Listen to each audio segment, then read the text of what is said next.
दोस्तों, आज की कहानी है। बहुत सारा दिन फोन में घुसी रहती हो। दोस्तों, कहानी शुरू करने से पहले अगर हमारे चैनल को सब्सक्राइब नहीं किया हो तो कर लीजिए, ताकि आपके पास पहुंचे हर रोज नया वीडियो। रोहन बहुत सारा दिन अपने उस बड़े से फोन में घुसी रहती है।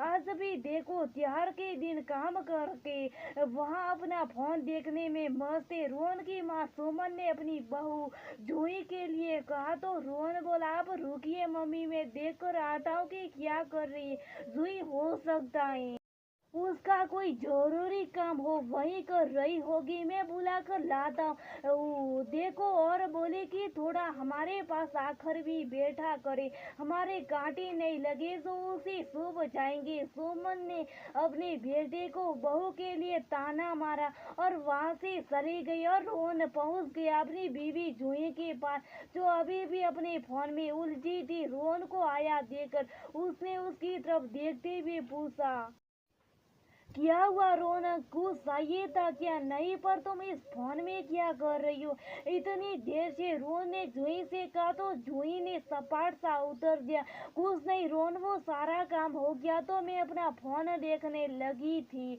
अच्छा, वो मम्मी आपको नीचे बुला रही है, सभी के साथ बैठने के लिए आ जाओ। रोहन ने कहा तो जूही बेमन से नीचे आ गई। हॉल में सभी टीवी देखते हुए हंस रहे थे, पर जूही का मन न लगा तो सभी के लिए चाय बनाने के बहाने रसोई में आ गई। कितना अजीब था ये सब कहने को तो उसके पास अच्छा घर, एक ख्याल रखने वाला पति और बाकी के सारे रिश्ते थे, पर फिर भी जूही का मन जैसे रिक्त था। हमेशा से जूही ये सी नहीं थी। शादी से पहले उसकी गिनती बहुत ही चुलबुली लड़कियों में होती थी। वो तो रोती भी को भी एक पल में हंसा देती, पर ससुराल में उसकी यही खासियत सभी को बहुत बुरी लगती। जब भी वो वह यहाँ किसी बात पर हंसती, उसकी सास उसे डांटते हुए कहती, या हर समय हर बात पर खी खी खी करती रहती हो, भले घर की बहू बेटियां ऐसी जोर जोर से नहीं हंसती। रोज रोज इन तानों को सुनती जूही ने धीरे धीरे खुद को खुद के खोल में समेट लिया। अब वो सिर्फ उतना ही बोलती जितना जरूरी हो था। रिश्तों को औपचारिकता बस निभाते निभाते वो बच्ची खुशी से रिक्त हो चली थी। धीरे धीरे जूही ने अपनी खुशी इस फोन में ढूंढ ली। अब वो इसमें कई कहानियां घड़ती और पढ़ती, यही उसकी कहीं ऑनलाइन सहेलियां भी बन गई थी।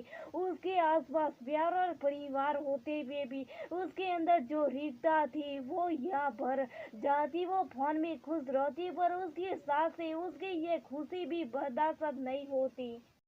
वो जब भी अपने फोन में खुश हो रही होती, वो खुश न खुश बोल उसे फोन रखने पर मजबूर कर देती। और आज भी यही हुआ था। जो ही ख्यालों में खोई थी कि तभी बाहर से उसकी सास सुमन जी की आवाज आई, अरे बहू साई बन गई हो तो ले आओ और आकर यहाँ बैठो। किया फिर से उन फोन में घुस गई।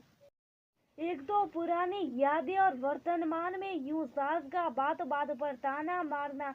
आज जूही के लिए ये असहनीय था, तो वो सास की ट्रे लेकर सीधे बाहर आ गई और टेबल पर रखती हुई बोली, फोन में नहीं घुसी थी, मम्मी जी शाही बना रही थी और ये क्या आप बार बार बोल रही, यहाँ की यहाँ आकर बैठो, किस लिए बैठू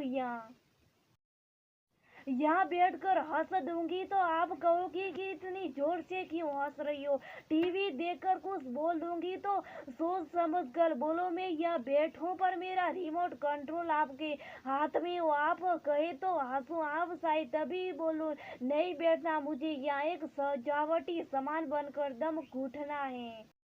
मेरा यहाँ आप लोगों के साथ बैठने में गुस्से में इतना कुछ बोल हुई, वहाँ खड़ी न रह सकी तो सीधे अपने कमरे में चली गई। और हॉल में सास ससुर और उसके पति अवाक से बैठे उसे जाते हुए देखते रह गए।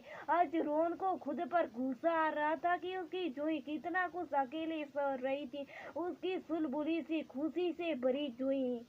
कहीं खो गई है तो अंदर से रिक्त दुखी जुई थी जो अपना खालीपन से दुखी हो फोन में अपनी खुशियां ढूंढती। रोहित अपनी पत्नी के दुख से दुखी हो बिना एक मिनट गवाए उसके पीछे पीछे चल दिया, उसकी रिक्त को अपने प्यार से भरने की कोशिश करने। और टीवी के सामने बैठी सुमन सोच रही थी कि क्या सच में मैंने अपनी बहू को सजावटी सामान बना दिया। भावना और खुशी से